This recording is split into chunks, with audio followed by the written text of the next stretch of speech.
గ్యాదపాక నాగరాజు మాదిగ గారు, హసీనుద్దీన్ గారు MPTC Bondugula, Maturu MPTC సిద్ధిలక్ష్మి Srinivas గారు, అదే రకంగా తెలుగుదేశం పార్టీ మండల పార్టీ అధ్యక్షులు ఆత్మకూర్, అదే రకంగా మాజీ జెడ్పీటీసీ పూర్ణచంద్రరాజు గారు, తెలుగుదేశం పార్టీ జిల్లా మహిళా అధ్యక్షులు హేమలత రాజు గారు, తెలుగుదేశం పార్టీ ఉమ్మడి జిల్లా ఉపాధ్యక్షులు శ్రీమతి శ్రీదేవి గారు, తెలుగుదేశం పార్టీ మాజీ మండల పార్టీ అధ్యక్షులు ఆలేరు ఆర్ఏ రాములు గౌడ్ గారు, అదే రకంగా రాజుపేట టీడీపీ మండల పార్టీ అధ్యక్షులు మాజీ అధ్యక్షులు మధుసూదన్ రెడ్డి గారు, టీడీపీ రాష్ట్ర లీగల్ సెల్ ప్రధాన కార్యదర్శి ఎంఏ రహీం గారు, టీడీపీ రాష్ట్ర బీసీ సెల్ ఉపాధ్యక్షులు కుర్మిల్లా ఈశ్వర్ గౌడ్ గారు, ఇంకా ఒకరు కాదు ఇంకెంతమంది ఉన్నారంటే చదువుడు కష్టం ఉంది. బీజేపీ జిల్లా ఉపాధ్యక్షులు శత్రునాయక్ గారు, బీజేవైఎం కన్వీనర్ ఆలేరు నరేందర్ గారు, జిల్లా ఎస్టీ సెల్ ప్రధాన కార్యదర్శి రమేష్ గారు, ఇక చాలా మంది ఉన్నారు. నేను చదవ మొత్తం సర్పంచ్ చదవాలి. ఇప్పుడు ఎంతమంది ఉన్నారు? 24 మంది గౌరవ సర్పంచ్లకు. ఇదంతా చదువుకుంటే పోతే మా జోగిపేటలు వారిపోతారు పాపం, వాళ్ళు బయట చాలా మంది ఉన్నారు. 4 ఉప సర్పంచులు, మాజీ సర్పంచులు, ఇక అందరికీ ఎందరో మహానుభావులు, పేరు పేరున అందరికీ హృదయపూర్వకంగా పార్టీ తరఫున స్వాగతం సుస్వాగతం కూడా నేను తెలియజేస్తా ఉన్నా. రాష్ట్రంలో మొన్ననే జరిగిన శాసనసభ ఎన్నికల్లో మన ముఖ్యమంత్రి కేసీఆర్ గారికేమో పెద్దమ్మలు, పెద్దయ్యలు, పెద్ద మనుషులందరూ మా పెద్ద కొడుకు అని చెప్పి ఆశీర్వాదం ఇచ్చినారు, గెలిపించినారు. ఆడబిడ్డలు పెళ్లి కాని యుక్త వయసులో ఉన్న అమ్మాయిలేమో మా మేనమామ అని చెప్పి వాళ్ళ ఆశీర్వాదం ఇచ్చినారు. మా అక్క చెల్లెళ్ళందరూ మా అన్నలాంటోడు, మా సోదరుడు, ఈయననే ముఖ్యమంత్రిగా ఉండాలి, కేసీఆర్ ముఖ్యమంత్రిగా ఉంటేనే రేపటి రోజున పేదవారికి రైతులకు న్యాయం జరుగుతుందని చెప్పి వాళ్ళు ఆశీర్వాదం ఇచ్చినారు. మరి కేసీఆర్ గారికి తెలంగాణ సమాజం మొత్తం ఓట్ల సద్దిగట్టి 50% ఓట్లతో 75% సీట్లతో అఖండమైన మెజారిటీనిచ్చి తిరిగి ముఖ్యమంత్రిగా కూర్చోబెట్టి 3 నెలలు కూడా కాలే. మరి ఈ 3 నెలల్లోనే పార్లమెంట్ ఎన్నికలు వచ్చినాయి. ఈ పార్లమెంట్ ఎన్నికలకు వచ్చిన తర్వాత మీరు చూసినట్టయితే కాంగ్రెస్ నాయకులు, టీడీపీ నాయకులు, బీజేపీ నాయకులు మొన్న శాసనసభలో ఎట్లనైతే ఊకదంపుడు ఉపన్యాసాలు ఇచ్చిండ్రో మళ్ళా అవే డైలాగులు కొడతా ఉన్నారు. కానీ మొన్ననే అన్ని తేలిపోయినాయి, అన్ని వాస్తవాలు మొన్ననే దేశం ముందు ఆవిష్కరించబడ్డాయి. ఉత్తమ్ కుమార్ రెడ్డి గారు ఉత్తమాటల కుమార్ రెడ్డి గారు అని తేలిపోయింది. బట్టి విక్రమార్క గారు వట్టి మాటల విక్రమార్క అని ఆయన కథ కూడా తెలిసిపోయింది. ఇప్పుడు కాంగ్రెస్ లో పాపం కకావికలం అయిపోయింది కాంగ్రెస్ పార్టీ, ఏం చేయాలో అర్థం కావడం లేదు. పెద్ద పెద్ద నాయకులు అనుకున్న వాళ్ళందరూ కూడా అడ్డం పడిపోయి మీ జిల్లాలో జానారెడ్డి గారితో సహా చాలా మంది పెద్దలు మరి వాళ్ళు కూడా పూర్తి స్థాయిలో ప్రజల చేత తిరస్కరించబడి పరాజయం పాలైపోయి ఈ రోజు బయటికి వచ్చే పరిస్థితి కూడా లేదు. ఇంకొక అడుగు ముందుకేసి చెప్పాలంటే ఇప్పుడే నాకంటే ముందు మాట్లాడిన మిత్రులు చెప్పినట్టు ఎండాకాలంలో కూడా ఈ రోజు కాంగ్రెస్ నాయకులకు పాపం చలి జ్వరం పట్టుకున్నది. ఎన్నికలు వస్తున్నాయంటే చాలు, ప్రజల దగ్గరికి పోవాలంటే చాలు భయపడిపోయే పరిస్థితి ఉన్నది. ఎందుకంటే కొత్తగా చెప్పడానికి ఏమీ లేదు. కానీ ఒకటే చెప్తా ఉన్నారు, పదే పదే చెప్తా ఉన్నారు. మొన్ననే మీరు కేసీఆర్ గారిని గెలిపించినారు, ఇక ఈ ఎన్నికలకు ఇవి ఢిల్లీ ఎన్నికలు, ఢిల్లీ ఎన్నికల్లో కేసీఆర్ గారితో మనకు పని లేదు, ఇది రాహుల్ గాంధీ, నరేంద్ర మోడీ వీళ్ళిద్దరి మధ్యలో జరుగుతున్న ఎన్నికలని చెప్పి ఈరోజు కొన్ని పిచ్చి ప్రేలాపనలు వెళ్తా ఉన్నారు కాంగ్రెస్ నాయకులు, భారతీయ జనతా పార్టీ నాయకులు. మరి ఈరోజు 3000 మంది సోదరులు ఎవరైతే తెలుగుదేశం, కాంగ్రెస్, బీజేపీ పార్టీల నుంచి టీఆర్ఎస్ లో చేరుతా ఉన్నారో దయచేసి మీరు ఇక్కడికి వచ్చిన వారు వినడమే కాకుండా అర్థం చేసుకొని కింద గ్రామాల్లో ఆలేరు నియోజకవర్గంలో గ్రామాన కూడా పార్లమెంట్ ఎన్నికల్లో ఎందుకు మనకు పాత్ర ఉన్నది, ఎందుకు 16 మంది సైనికులను, 16 మంది గులాబీ సైనికులను, 16 మంది కేసీఆర్ కి ప్రతిరూపాలను ఢిల్లీకి ఎందుకు పంపాలో గట్టిగా చెప్పవలసిన అవసరం ఉందనే మాట నేను మీకు విజ్ఞప్తి చేస్తా ఉన్నా. మీరు ఒక్కసారి దయచేసి పరిస్థితిని గమనించండి, ఏం జరుగుతున్నదో దేశంలో అర్థం చేసుకోండి, విశ్లేషణ కూడా చేయండి. నల్లగొండ జిల్లాలో, పూర్వ నల్లగొండ జిల్లాలో రాజకీయ చైతన్యం ఎక్కువ. ముఖ్యంగా మీ ప్రాంతంలో భువనగిరి, ఆలేరులో చాలా చైతన్యవంతమైన ప్రాంతం, ఎన్నో ఉద్యమాలకు మరి పురిటిగడ్డ లాంటి ప్రాంతం మీ ప్రాంతం. అట్లాంటి మీ ప్రాంతంలో రాజకీయ చైతన్యం మామూలు చైతన్యం లేదు. అందుకే చెప్తా ఉన్నా, ఒక్కసారి దేశం మొత్తం ఏం జరుగుతుందో చూడండి. ఈ దేశంలో ఎట్లా ఉంది పరిస్థితి అంటే బడితే ఉన్నవాడిదే బర్రె, ఎవరి చేతిలో బడుతుంటే ఆయననే బర్రెని మలుపుకొని పోతా ఉన్నాడు. దేశం అట్లా నడుస్తున్నది ఈరోజు. మీరు గమనించండి, కేంద్ర మంత్రిగా రైల్వే మంత్రిగా మమతా బెనర్జీ గారుంటే మొత్తం రైళ్లన్నీ పశ్చిమ బెంగాల్ పోతాయి. కేంద్ర రైల్వే మంత్రిగా లాలూ ప్రసాద్ యాదవ్ గారుంటే రైళ్లన్నీ బీహార్ పోతాయి. ఆయన అత్తగారింటి దాకా కూడా రైలు పోయింది, అత్తగారు ఊరి దాకా రైలు మార్గం వేసుకున్నాడు ఆయన. ప్రధానమంత్రి నరేంద్ర మోడీ ఉంటే ఆయన సొంత రాష్ట్రం గుజరాత్ కాబట్టి రైలు, బుల్లెట్ రైలు దేశం మొత్తంలోనే మొట్టమొదటిసారిగా బుల్లెట్ రైలు పెడితే ఎక్కడి నుంచి ఎక్కడికి పోయింది బుల్లెట్ రైలు? ఢిల్లీ నుంచి ముంబైకి గుజరాత్ మొత్తాన్ని ఒరుసుకుంటూ గుజరాత్ రాష్ట్రం మొత్తం నుంచి ప్రధానమంత్రి గారి రాష్ట్రం మొత్తాన్ని ముద్దాడుకుంటూ బుల్లెట్ రైలు పోతుంది. ఇది ఒకటే కాదు, మన దగ్గర అద్భుతమైన పథకాలు. ఇప్పుడే జగదీశ్వర్ రెడ్డి గారు చెప్పినట్టు కేసీఆర్ గారి ఆలోచన ఈ దేశం మొత్తానికి ఈరోజు ఆచరణ అయిందన్నట్టుగా రైతు బంధు లాంటి కార్యక్రమం, రైతు బీమా లాంటి కార్యక్రమం, కళ్యాణ లక్ష్మి, షాదీ ముబారక్ లాంటి కార్యక్రమం, ఆసరా పెన్షన్లు, టీఎస్ ఐపాస్ లాంటి పథకాలు, మిషన్ భగీరథ లాంటి కార్యక్రమం, మిషన్ కాకతీయ లాంటి కార్యక్రమం, అపురూపమైన కార్యక్రమాలు ఎన్నో మనం చేసుకుంటా ఉన్నాం. గడిచిన 5 సంవత్సరాల్లో ఒకసారి కాదు 100ల సార్లు కేంద్ర ప్రభుత్వ ప్రతినిధులు స్వయంగా ఇక్కడికి వచ్చి, హైదరాబాద్కు వచ్చి, జిల్లాలకు వచ్చి మన పథకాలను చూసి కితాబులు ఇచ్చినారు. అద్భుతమైన పథకం, ఇంటింటికి నీళ్ళిచ్చే పథకం అయితే చాలా గొప్ప పథకం ఇది మిషన్ భగీరథ అన్నారు.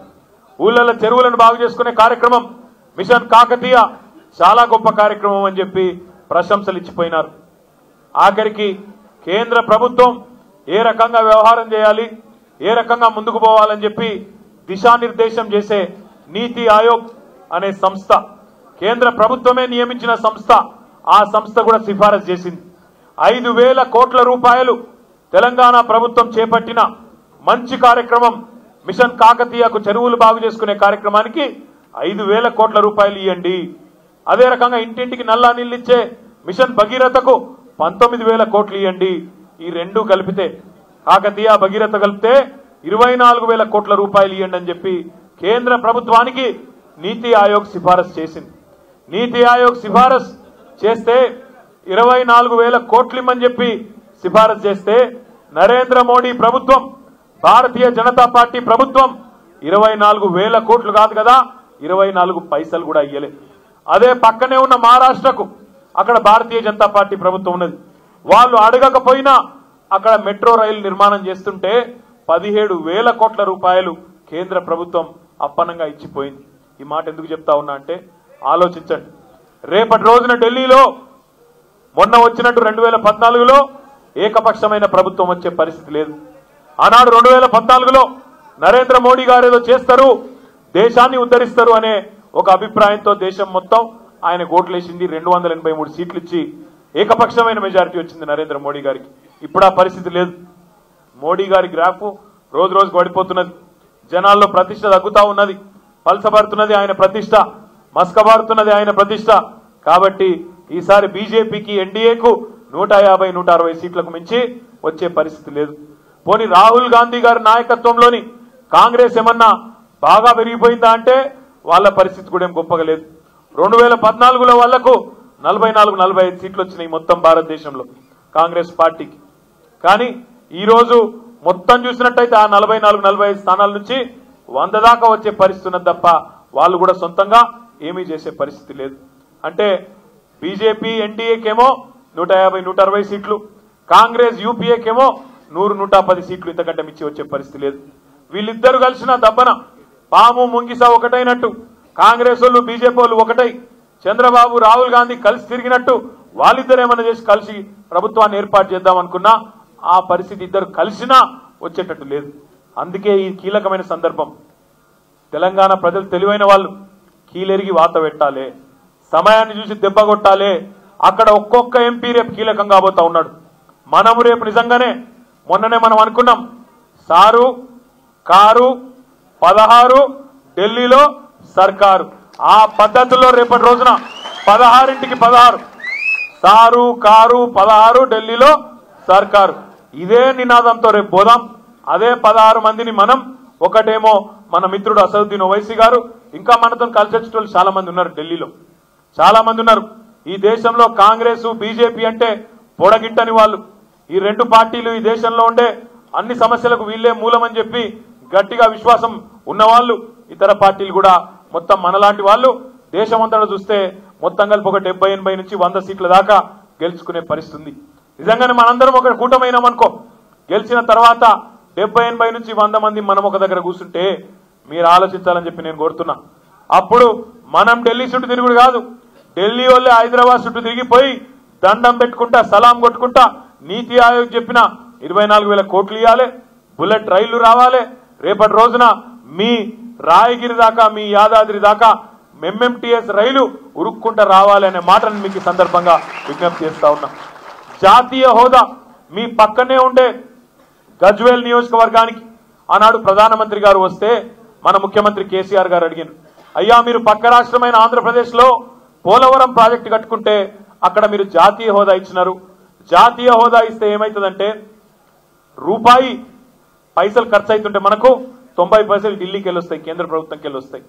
కేసీఆర్ గారు ఏమన్నారంటే మీరు ఆంధ్రాకి ఏమన్నా ఇవ్వండి మాకు పర్వాలేదు, వాళ్ళు కూడా మా వాళ్ళే, మా అన్నలు మా తమ్ముళ్ళే, వాళ్ళు బాగుపడితే మాకు దుఃఖం లేదు, కానీ మీరు తెలంగాణను కూడా కంట చూడాలి, తెలంగాణ కోసం కూడా మా దగ్గర కాళేశ్వరం కడుతున్నాం, మా దగ్గర పాలమూరు ఎత్తిపోతలు కడుతున్నాం, ఈ రెండిట్లా ఏ ఒక్క ప్రాజెక్టు కన్నా జాతీయ హోదా ఇవ్వండి అంటే వాటికి కూడా మేము 1000 కోట్లు ఖర్చు పెడుతున్నాం మోడీ గారు అంటే ముసిముసి నవ్వులు నవ్విండు, బొకేలు తీస్తే బొకేలు తీసుకున్నాడు, అవతల వడ్డాడు తప్ప ఇప్పటిదాకా మళ్ళా కుయ్యలేదు కయ్యలేదు.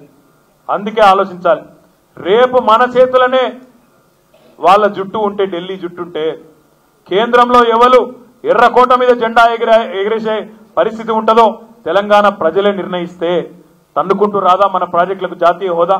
మీ ఆలేరులో గంధమల్ల పూర్తి కాదా, బునాది గాని కాలువ పూర్తి కాదా, నవాబ్పేట రిజర్వాయర్ నుంచి మొత్తం కలిపి ఆలేరు నియోజకవర్గంలో ఒక దుర్భిక్ష ప్రాంతం మీ ప్రాంతం, నీళ్లు లేని ప్రాంతం, అట్లాంటిది గోదావరి జలాలతో 1,00,000 ఎకరాలకు నీళ్లు ఇచ్చే పరిస్థితి రేపటి రోజున ఉండదా మీరు ఆలోచించాలని కోరుతా ఉన్నా. ఎందుకు ఢిల్లీ నుంచి 5 ఏళ్ల కాలంలో 1,00,000 కోట్లు తెచ్చుకోవాలంటే మనోడు ఉండాలి. పెద్దలు చెప్తారు మట్టికైనా మట్టికైనా మనోడు ఉండాలి. ఒకవేళ దబ్బన పొరపాటున కాంగ్రెస్ గెలిచిండు అనుకో, ఏం చేస్తారు కాంగ్రెస్ వాళ్ళు? కాంగ్రెస్ ఎంపీలతో ఏమవుతుంది? ఊది కాలది పీరు లేవదు వాళ్ళతో, ఏమి కూడా కాదు. ఢిల్లీలో సిట్ అంటే సిట్టు, స్టాండ్ అంటే స్టాండ్. ఢిల్లీ దర్బార్లో గులాములు వాళ్ళు రాహుల్ గాంధీ ఉరుకుమంటే ఉరకాలి, ఉసుకో అంటే ఉసుకో, డిస్కో అంటే డిస్కో, వాళ్ళతో ఏమవుతుంది? ఏమి కాదు. ఢిల్లీ వాళ్ళని చూడలేదు ఇదివరకు కాంగ్రెస్ వాళ్ళను, అయినా వాళ్ళ పరిస్థితి ఏంది ఒక్కసారి మీరు ఆలోచించండి. ఢిల్లీ కాంగ్రెస్ పార్టీలో టికెట్ కావాలంటే ఢిల్లీ, బీఫామ్ కావాలంటే ఢిల్లీ, బాత్రూమ్ కావాలంటే ఢిల్లీ, అది వాళ్ళ పరిస్థితి. వాళ్ళకి టికెట్లు కూడా హైదరాబాద్ ఇచ్చుకునే ముఖం లేదు. వాళ్ళు రేపు ఏం చేయగలుగుతారు మనకు మీరు ఆలోచించమని చెప్పి నేను కోరుతా ఉన్నా. అందుకే మన కోసం, మన తెలంగాణ ప్రజల ప్రయోజనాల కోసం రాజీ లేని పోరాటం చేసే కేసీఆర్ గారి సైనికులు, పేగులు తెగేదాకా అవసరమైతే కొట్లాడే సత్తా ఉన్న గులాబీ బిడ్డలు కావాలనా లేదా ఢిల్లీ గులాములు కావాలా? తెలంగాణ సమాజం తేల్చుకోవాల్సిన పరిస్థితి ఆసన్నమైందనే మాట నేను మీకు సందర్భంగా విజ్ఞప్తి చేస్తా ఉన్నా. మీరు అయిననే ఒక్కడే ఒక మాట, ఇక్కడ అందరూ రైతుల కుటుంబాలకి వెళ్ళి వచ్చిన వాళ్ళు ఒక్క మాట చెప్తే మీకు మంచిగా అర్థమవుతుంది. ఇప్పుడు మీరు ఒక మాట ఆలోచన చేయాలి. మొన్ననే మీరు మాకు కడుపు నిండా అన్నం పెట్టిండ్రు, బ్రహ్మాండంగా ఓట్లు వేసిండ్రు, ఆలేరులో గెలిపించినారు, కేసీఆర్ గారిని మంచిగా 90 సీట్లు ఇచ్చి ముఖ్యమంత్రి చేసినారు. మరి ఇప్పుడు కేసీఆర్ గారు ఇక్కడ ముఖ్యమంత్రిగా ఉన్నారు. మరి పొరపాటున మీరు ఇప్పుడు ఇక్కడ అందరు వ్యవసాయదారుల బిడ్డలే కదా, ఇక్కడ వ్యవసాయం చేసేటప్పుడు నాగలి కట్టేటప్పుడు 2 దిక్కుల ఎట్లనన్నా కడతాం, లేకపోతే 2 దిక్కుల దున్నపోతులన్నా కడతాం. అంతేగాని ఒక దిక్కు ఎద్దును ఇంకో దిక్కు దున్నపోతును కట్టినామనుకో ఏమవుతుంది? సాగుతుంది వ్యవసాయం? మరి అందుకే రాష్ట్రంలో కేంద్రంలో ఒకటే తీరుగా మీ తీర్పు ఉంటే బ్రహ్మాండంగా ఢిల్లీ నుంచి మనం అనుకున్నవన్నీ సాధించుకునే అవకాశం ఉంటుంది. ఓ దిక్కు ఎద్దును కట్టి ఇంకో దిక్కు దున్నపోతును కడితే అదొక దిక్కు పోతుంది, ఇదొక దిక్కు పోతుంది, వ్యవసాయం కుక్కలు చింపిన ఇస్తారైతుంది. కాబట్టి దయచేసి నేను మిమ్మల్ని కోరేది, రేపటి రోజున మళ్ళీ ఒకసారి భువనగిరి పార్లమెంటు మీద, భువనగిరి ఖిల్లా మీద బ్రహ్మాండంగా అద్భుతమైన మెజారిటీతో గులాబీ జెండా ఎగరాలి. 16కి 16 మనం గెలవాలి. గెలిచి అద్భుతంగా ఢిల్లీని శాసించి కావలసిన పనులన్నీ చేసుకోవాలి. అక్క చెప్తా ఉంటది ఎప్పుడు యాదాద్రి గురించి. యాదాద్రి ఆలయం ఏదైతే లక్ష్మీ నరసింహస్వామి ఆలయం ఉన్నదో ఆ లక్ష్మీ నరసింహస్వామి ఆలయాన్ని గతంలో కాంగ్రెస్ వాళ్ళు, టీడీపీ వాళ్ళు పొరపాటున కూడా మర్రి కూడా చూడలే, ముఖ్యమంత్రులు రాలే. కానీ మన ముఖ్యమంత్రి గారు 20కి పైచిలకు సార్లు అక్కడికి వచ్చి 2,000 కోట్ల పైచిలకు రూపాయలతో ఈరోజు ఆ ప్రాంత రూపురేఖలు మారిపోయే విధంగా చరిత్రలో లక్ష్మీ నరసింహస్వామి యాదగిరి గుట్ట మీద కొలువున్నంత కాలం కేసీఆర్ గారి పేరు గుర్తుండిపోయే విధంగా 2,000 కోట్ల రూపాయలతో ఈరోజు ఆలయాన్ని అద్భుతంగా పునర్నిర్మాణం చేసుకుంటా ఉన్నాం. అది కాదు, కొలనుపాక గాని అదే రకంగా ఆ ప్రాంతంలో ఉండే టూరిజంకు అవకాశం ఉండే ప్రాంతాలు మొత్తం అద్భుతంగా చేసుకోబోతా ఉన్నాం. గంధమల్లకు బసవాపూర్కు మధ్యన ఒక బృందావన్ గార్డెన్స్, ఒక బోట్స్ క్లబ్ ఇవన్నీ నిర్మాణం చేసుకునే ప్రయత్నం చేస్తా ఉన్నాం. రాయగిరి వరకు ఎంఎంటీఎస్ తీసుకొస్తా ఉన్నాం. భవిష్యత్తులో హైదరాబాద్ లో పనిచేసే వాళ్ళు కూడా మీ రాయగిరిలో ఉండి రైలు ఎక్కి హైదరాబాద్ లో ఉద్యోగం చేసుకునే విధంగా మరి మంచి వాతావరణంలో అక్కడ కలకల్లాడుతూ ఉండే విధంగా ఆలేరు నియోజకవర్గం అంటే ఇక భవిష్యత్తులో హైదరాబాద్ లో కలిసిపోయింది భయ అనే పరిస్థితుల్లో మరి రేపటి రోజున ఉండబోతా ఉన్నది. వ్యవసాయం చేసుకునే వాళ్లకు ఆలేరు నియోజకవర్గంలో 1,00,000 ఎకరాల గోదావరి జలాలు రాబోయే సంవత్సరంన్నర కాలంలోనే మీ దగ్గరికి రాబోతా ఉన్నాయి. ఇవన్నీ నేను చెప్పేది సినిమా కాదు, నేను చెప్పేది కథ కాదు. మీ కళ్ళ ముంగట్నే 2 ఏళ్లలోనే మీరు చూస్తారు. ఇవన్నీ కూడా మీకు జరగబోతా ఉన్నాయి. కానీ ఇవన్నీ జరగాలంటే మేము మరింత జోరుగా ఉరికేందుకు మీరు మాకు ఉత్సాహాన్ని ఇవ్వాలి. మంచిగా బ్రహ్మాండంగా కేసీఆర్ గారిని ముఖ్యమంత్రిగా గెలిపించినారు. రేపటి రోజున మరి మాకు పార్లమెంట్ లో కూడా మన గొంతు వినబడే విధంగా మీరు అవకాశం ఇస్తే, నరసయ్య గారు మొన్ననే మీకు తెలుసు మీ గౌరవ పార్లమెంట్ సభ్యుడిగా మీ ప్రాంతానికి ఎయిమ్స్ తీసుకొచ్చినాడు 1,000 కోట్ల రూపాయలతో. మరి బీబీ నగర్ లో ఎయిమ్స్ కూడా అతి త్వరలో అద్భుతంగా మొత్తం 1,000 కోట్ల రూపాయలతో అద్భుతంగా మీ ప్రాంతంలో ఉండే పేదలందరికీ న్యాయం జరిగే విధంగా ప్రారంభమైంది, ముందుకు పోతా ఉన్నాం. అదే రకంగా హైదరాబాద్ నుంచి వరంగల్ దాకా ఒక పారిశ్రామిక కారిడార్ ఏర్పాటు చేసుకొని భువనగిరి గాని, ఆలేరు గాని, జనగామ గాని, గన్పూర్ గాని, వరంగల్ గాని వివిధ ప్రాంతాల్లో వివిధ రకాల సమూహాలు, పారిశ్రామిక వాడలు, దండుమల్కాపురంలోనైతేనేమో ఇటు పక్కన విజయవాడ హైవేకు అక్కడ ఒక పారిశ్రామిక పార్కు, మీ దగ్గర భువనగిరిలో ఉండే దాతరపల్లిలో ఇంకొక పార్కు, ఒక ఇండస్ట్రియల్ పార్కు అక్కడ. అదే రకంగా టూరిజం కు సంబంధించిన మొత్తం మరి ఉపాధి అవకాశాలు పిల్లలకు అక్కడ స్థానిక పిల్లలకు వచ్చే విధంగా యాదాద్రి ప్రాంతంలో, జనగామలో మరొకటి, గణపురంలో లెదర్ పార్కు, ఆ పైన టెక్స్టైల్ పార్కు. ఈ రకంగా ఇక్కడ నుంచి అక్కడ దాకా బ్రహ్మాండమైన పారిశ్రామిక కారిడార్ ను ఏర్పాటు చేసుకునే అవకాశం ఉంది. చెప్పుకుంటూ పోతే ఇంకా చాలా చెప్పొచ్చు. కానీ మిత్రులందరికీ, తెలంగాణ వ్యాప్తంగా ఉండే మా అన్నదమ్ములకు, అక్కా చెల్లెలందరికీ నేను చేసే విజ్ఞప్తి ఒకటే, 71 సంవత్సరాలు మీరు అటు కాంగ్రెస్ కు ఇటు బీజేపీకి ఢిల్లీని నడిపే, కేంద్ర ప్రభుత్వాన్ని నడిపే అవకాశం మీరు ఇచ్చినారు. కానీ కేసీఆర్ గారి లాంటి నాయకుడు రైతు బంధు లాంటి పథకాలు, రైతు బీమా లాంటి పథకాలు, పేదవారిని కడుపులో పెట్టి చూసుకునే సంక్షేమ సర్కారును నడిపిన నాయకుడు 71 ఏళ్లలో ఒక్కరన్నా వచ్చినారా మీరు ఆలోచించమని చెప్పి నేను కోరుతా ఉన్నా. మనం పెట్టిన పథకాలు దేశం మొత్తానికి ఈరోజు ఆచరణగా మారినాయి. మనం తెల్లారిస్తే చంద్రబాబు నాయుడు, తెల్లారు లేస్తే కేసీఆర్ గారి మీద ఒంటికాలతో లేసే చంద్రబాబు నాయుడు, వ్యవసాయం దండుగా అన్న చంద్రబాబు నాయుడు, ఆయన కూడా ఆఖరికి కేసీఆర్ గారి పథకాలు కాపీ కొట్టి మనం ఇక్కడ రైతు బంధన్ పెడితే ఆయన అక్కడ అన్నదాత సుఖీభవ అని పెట్టి ఆంధ్ర రైతులకు కూడా ఈ రోజు ప్రయోజనం కలుగుతున్నదంటే ఇది కేసీఆర్ పుణ్యమా కాదా మీరు ఆలోచించమని చెప్పి నేను కోరుతా ఉన్నా. అదే రకంగా నరేంద్ర మోడీ గారు, భారత ప్రధానమంత్రి గారు, ఆయన కూడా రైతు బంధును కాపీ కొట్టి ఆయన పేరు ఇరికించుకున్నాడు. ముంగట పిఎం కిసాన్ అని పెట్టి ఆయన ప్రోగ్రాం పెట్టి దేశవ్యాప్తంగా కోట్ల మందికి ఆఖరినైనా సరే ఆఖరి 3 నెలలనన్నా రైతులకు ఏమైనా చేయాలనే మంచి ఆలోచన వచ్చి ఆయన కూడా పనిచేస్తా ఉన్నాడు. దాని క్రెడిట్ కూడా ఖచ్చితంగా మన నాయకుడు కేసీఆర్ గారి వల్లనే దేశవ్యాప్తంగా ఈరోజు కోట్లాది మంది రైతులకు పరోక్షంగా లాభం జరుగుతూ ఉన్నది. రేపటి రోజున ప్రత్యక్షంగా లాభం కావాలంటే ఢిల్లీలో మనకు నిర్ణయాత్మకమైన పాత్ర ఉండాలి. దేశంలోని పేదలందరికీ, తెలంగాణలో పేదలకు అందుతున్న సంక్షేమ కార్యక్రమాలు అందాలంటే కేసీఆర్ గారి ఆలోచన దేశం మొత్తానికి ప్రత్యక్ష ఆచరణగా మారాలంటే ఢిల్లీలో మన పాత్ర ఉండాలి. దానికోసం మనం 16 మందిని గెలవాలి, ఢిల్లీ గద్దెను శాసించాలని మళ్ళొక్కసారి మీకు విజ్ఞప్తి చేస్తూ మరి హృదయపూర్వకంగా ఈ రోజు విచ్చేసిన మా మిత్రులందరికీ స్వాగతం సుస్వాగతం చెప్తూ ప్రత్యేకంగా గొంగిడి మహేందర్ రెడ్డి గారికి, అదే రకంగా సునీతక్కకు ఇద్దరికి కూడా హృదయపూర్వకమైన అభినందనలు. మీరు ఇంతమందిని ఈ రోజు పార్టీలోకి ఆహ్వానించినందుకని చెప్పుకుంటూ సెలవు తీసుకుంటా ఉన్నా. జై తెలంగాణ.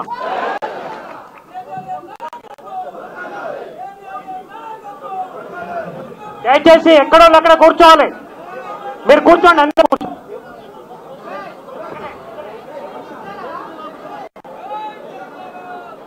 దయచేసి ఎక్కడో అక్కడ కూర్చోవాలి సార్. అది తర్వాత వేద్దాం సార్, ఇది చేసిన ముఖ్యమైన నాయకులు ఇద్దాం. ముఖ్యమైన మళ్ళీ